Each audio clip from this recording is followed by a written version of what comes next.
Start. આ કામના સામાવાળા number 1 ને મોરબી મુકામે ગેંડા સર્કલ પાસે કોમ્પ્યુટરની દુકાન છે અને વેપાર ધંધો કરી માસિક રૂપિયા 50,000 કમાય છે તથા સામાવાળા નંબર 2 મહેન્દ્રનગર મુકામે અનાજ દળવાની ઘંટીનો વેપાર કરે છે અને તે માલિકીની દુકાન છે તથા આ કામના સામાવાળા નંબર 1 મહેન્દ્રનગર મુકામે અનાજ કરિયાણાની દુકાનનો વેપાર પોતાના ભાઈઓ મારફતે કરાવે છે તથા આ કામના સામાવાળાને મહેન્દ્રનગરમાં 2 માળનું મકાન આવેલ છે તથા અરજદારને લગ્ન બાદ સામાવાળાને ત્યાં રહેવા આવેલ તે મકાન 3 રૂમ હોલ કિચનવાળું વિશાળ મકાન જે કિંમતી છે તથા મોરબીના નારણકા મુકામે 20 વીઘા જમીન આવેલી છે જે ધ્યાને લઈ આ કામે તમામ સામાવાળાઓ વિરુદ્ધ ડોમેસ્ટિક વાયોલન્સના કાયદાની કલમ 20 અન્વયે અરજદારને ભરણપોષણની રકમ ચૂકવવા હુકમ કરવા અરજ કરેલ છે તથા અરજદારને સામાવાળાઓ સંયુક્ત અને વિમુક્ત રીતે રૂપિયા 5 લાખ તથા માસિક રૂપિયા 8,000 સામાવાળા ભરણપોષણ પેટે ચૂકવી આપે તથા અરજદારને રહેઠાણ માટે મકાનની વ્યવસ્થા અગર રૂપિયા 5,000 મકાન ભાડું ચૂકવી આપે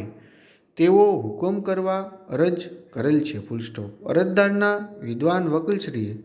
પોતાની દલીલના સમર્થનમાં કોઈ ચુકાદાઓ રજૂ રાખેલ નથી.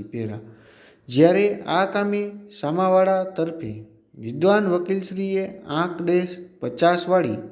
લેખિત દલીલમાં પોતાના 8-9 વાળા જવાબ તથા 8-27 વાળી અરજી તથા 8-28 થી સામાવાળા નંબર 1 સરતપાસનું સોગંદનામું 8-27 પરત્વે રજૂ રાખેલ લેખિત દલીલ તથા 8-41 થી રજૂ તમામ દસ્તાવેજી પુરાવાઓ દલીલનો ભાગ ગણવા અરજ ગુજારેલ છે અને મુખ્ય રજૂઆત છે કે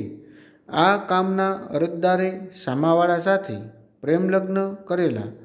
તે દિવસે કે ત્યારબાદ કોઈ જ દિવસ સામાવાળા સાથે લગ્ન હક પૂરા કરવા અરજદાર આવેલા જ નથી, જેથી અરજીમાં જણાવેલ કોઈ જ ઘરેલું હિંસાનો બનાવ અરજદારની સાથે બનેલ જ ન હોય. અરજદારનાઓ કોર્ટ સમક્ષ ચોખ્ખા હાથે આવેલ ન હોય. અરજીમાં માગ્યા મુજબની કોઈ દાદ મેળવવા હકદાર ન હોય. અરજીમાં જણાવેલ તમામ હકીકતો ઉપજાવી કાઢેલી હોય અને સામાવાળા સાથે છૂટાછેડા લેવા માટે હાલની અરજી કરીને સામાવાળા નંબર 1 ઉપર દબાણ લાવવા માંગતા હોય, જેથી આ કામે સામાવાળાઓએ અરજદારને ઘરેલું હિંસા આચરેલ હોય તેવું રેકર્ડ ઉપરથી સાબિત થતું નથી. વધુમાં આ કામના અરજદારે અરજીમાં જણાવ્યા મુજબ સ્ત્રીધનનો સામાન પ્રતિવાદીઓના કબજામાં હોય તેવું પણ રેકર્ડ ઉપરના પુરાવાથી સાબિત થતું નથી. વધુમાં તેઓની દલીલ છે કે protection of women from domestic violence એક્ટની કલમ 19 મુજબનો રેસિડન્સ ઓર્ડર તથા કલમ 20 અન્વયેની નાણાકીય સહાય અંગેનો હુકમ પતિની સામે જ થઈ શકશે.